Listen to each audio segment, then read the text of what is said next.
তোমাদের কি এই গরিব আর্টিস্টের কথা মনে আছে? চলো আজ কিছু অ্যাক্রিলিক পেন্টিং করি।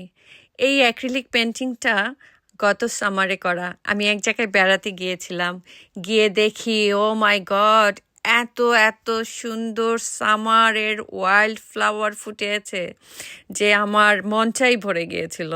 আমি শুধু দেখছিলাম যে প্রকৃতিটা এত সুন্দর হতে পারে, আমরা যে কতটা লাকি যে আমরা এই পৃথিবীতে জন্মেছি, তাই না?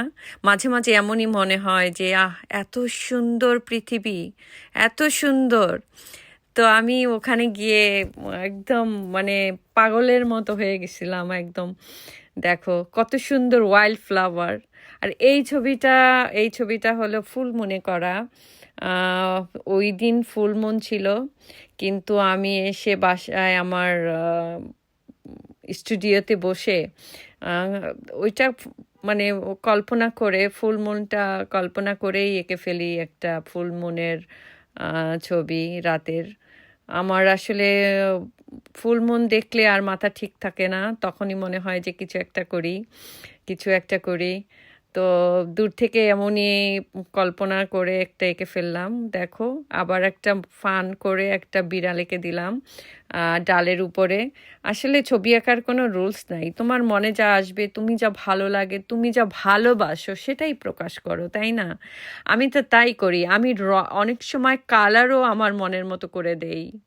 আর এই সানসেটের ছবিটা গত বছর স্কটল্যান্ডে বেড়াতে গিয়েছিলাম, তখন একটা ছবি তুলে নিয়ে এসেছিলাম এখানে, ওটারই একটা কপি ভার্সন। আর দেখো, ওই বাসাটা, এই যে আমি যে বাসাটায় ছিলাম সেই বাসাটায়, এটা হলো 150 বছরের পুরনো একটা বাসা। দেখো একদম, তুমি দেখলেই বুঝবা যে এটা কতটা পুরানো, কতটা অ্যাস্থেটিক। বাট ওরা এত সুন্দর করে সেটাকে রেখেছে, মনেই হবে যে এত। তখন আমার মাঝে মাঝে হয় যে আসলে আহ, এত আগে ওরা এত আর্টিস্টিক ছিল, ওদের বাড়িটা এত সুন্দর করেছে।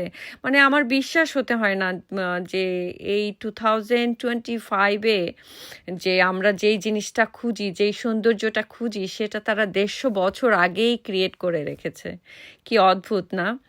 আর এই ছবিটা দেখো, এই ছবিটা একদমই আমার কল্পনা থেকে আঁকা। দেখো, যখন আমার মনে হয় যে আমি যেখানে যেই কালার দিব সেটাই দিয়ে দেই।